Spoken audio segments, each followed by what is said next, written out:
There are many fictional weapons that have become iconic over the years. Think of the lightsaber. Think of Indiana Jones's whip. There are many, many more, but there are some weapons that have been forgotten to history for the most part until now, sucker. So we're going to talk about what we feel are the most underrated fictional weapons ever. I'm going to start it off with the word that I can't pronounce that well. Kusarigama, which is it's kind of like it's a Japanese weapon, an ancient weapon. It's a sickle chain. So it's basically, it looks like a regular sickle like the Grim Reaper would carry. First of all, intimidation factor. Then the sickle part flies out on a chain that you swing around, with which you can use to kill people like the Grim Reaper. This has been seen, I saw it in Samurai Champloo. A blind warrior was using it and it was really awesome.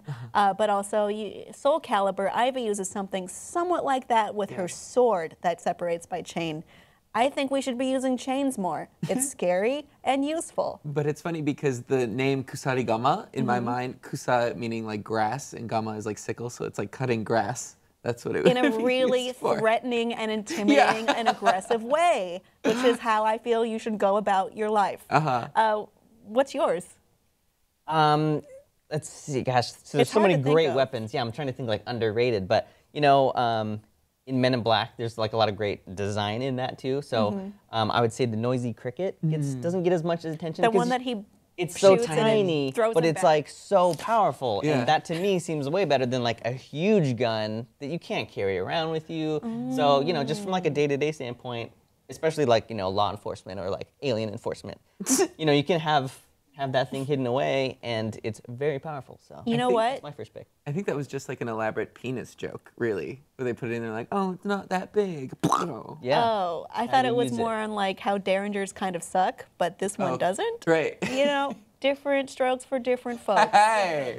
Xander, what's your idea? Almost on the opposite end of the spectrum. When I thought about this, I called back to my days playing Doom on the PC and the BFG, the big fucking gun, because I feel like it's underrepresented because you don't see it anymore, really. But that was like the first thing that I got excited for in playing a game where seeing a weapon gave me physical joy. And I was like, now I have the BFG, and it just eliminates all of the monsters in a room, and it's just amazing. Mwah. It must feel amazing. It does. Okay, let's get through the other three that we have a little quickly.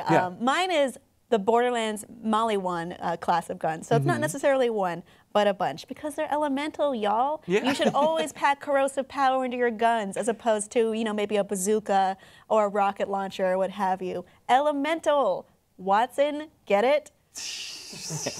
All right, so for underrated, I'm going to go with the Stormtrooper Blaster because it gets a lot of hate because it's practically useless. Especially you can just wield your lightsaber. But the thing about it is, if there was no Jedis around, this would actually be a great laser weapon. And they could aim. Yeah, and so if there was no Jedis, and who knew that there was going to be Jedis flying around at this period of time anyway? So on its own, a really awesome weapon, I'd say. Sure, sure.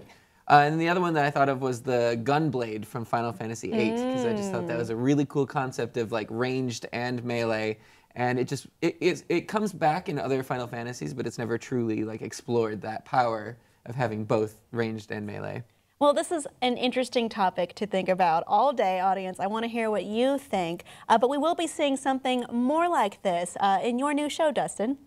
Yeah, I've got a new show. I do a lot of DIY videos on my YouTube channel, which is Dust Films Originals. But I've got a new show where I'm just making props and tackling some movie weapons and stuff too. And that's going to be on the Me channel. So that's coming out very soon. And it's just me doing low budget in my house, making props and taking viewer suggestions. So that is awesome. It'll be cool. Do you have a favorite one that you've done so far? I'm not going to say which ones I've done yet. You got to watch. And then, Xander, you're going to be at Anime Expo and a few other things really soon. And San Diego Comic-Con, performing with the Library Bards, my parody band. Yeah, we're especially excited for a performance at BAMFest at San Diego Comic-Con, and we'll be Friday either 3:30 or 5:30, some time slot in there with the music festival.